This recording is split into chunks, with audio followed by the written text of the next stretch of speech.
Hello बच्चों, स्वागत है आप सभी का आज की इस बेहतरीन वीडियो में, जिसमें हम रेखा और रेखाखंड और किरण के बारे में विस्तार से जानेंगे कि ये क्या होते हैं। इनको समझेंगे हम। ठीक है, तो सबसे पहले हम देखेंगे कि रेखा क्या होता है।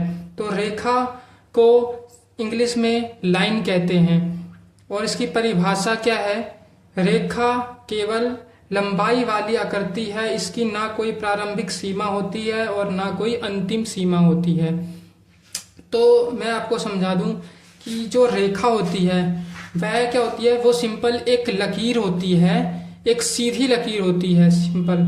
ठीक है, एक रेखा एक सीधी लकीर होती है जिसकी कोई, अगर इसको हम 3D फॉर्म में देखें, अगर 3D पिक्चर इसकी अगर देखें तो इसकी कोई चौड़ाई और ऊंचाई नहीं होती, ये केवल लंबाई होती है, इसकी केवल लंबाई होती है। ठीक है, और इसकी खास बात क्या होती है कि ये जो ऐसी लाइन होती है इसकी दोनों तरफ, ये क्या होती है, दोनों तरफ इसकी लंबाई क्या होती है, निश्चित नहीं होती।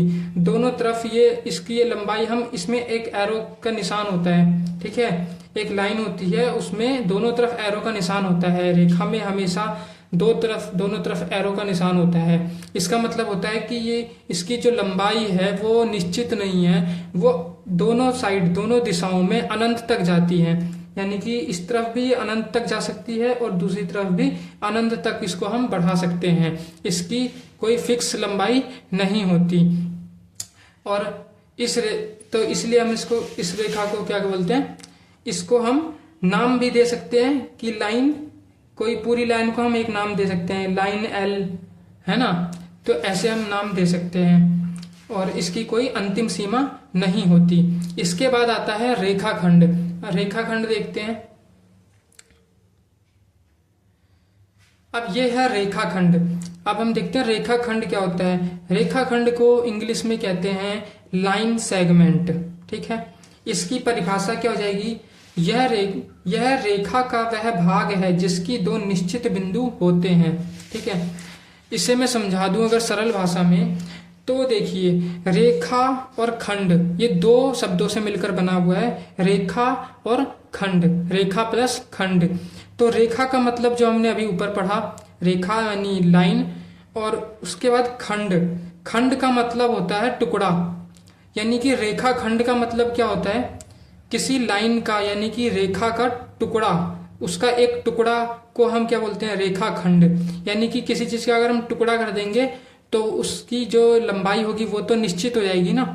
तो इसी प्रकार जैसे ये लाइन है, ये लाइन है, इसको अगर हमने बीच में से क्या कर दिया, तोड़ दिया, तो अगर इस बिंदु को हमने नाम दे दिया ए और दूसरे बिंदु को हमने नाम दे दिया बी, तो ये जो ए से लेके बी तक की दूरी है वो क्या हो जाएगी, हमेशा के लिए निश्चित हो जाएगी। मान लीजिए ये है 5 सेंटीमीटर, अगर इसकी लंबाई अगर 5 सेंटीमीटर है तो वो हमेशा क्या होगी, ए और बी की दूरी हमेशा ही 5 सेंटीमीटर रहेगी, इसकी लंबाई चेंज नहीं होगी। इसकी हम इसको ए ऐसे, ए और ऐसे यहाँ पे बी, ये ए ये बी, इसको ऐसे दो बिंदुओं से हम दर्शा सकते हैं। इसको रेखाखंड कहते हैं। रेखाखंड को हमें दो बिंदुओं से दर्शाना होता है, यानी कि जो इसके बिंदु हैं वो क्या है, निश्चित हो गए हैं। इसके बिंदु में एरो नहीं लगा हुआ है, इसके बिंदुओं को हम आगे अनंत तक नहीं बढ़ा सकते। ये हो गया निश्चित मात्रा में। ठीक है, तो इसीलिए इसको क्या बोलते हैं, रेखाखंड। इसको हम कैसे लिख सकते हैं और पढ़ सकते हैं, रेखाखंड, रेखाखंड।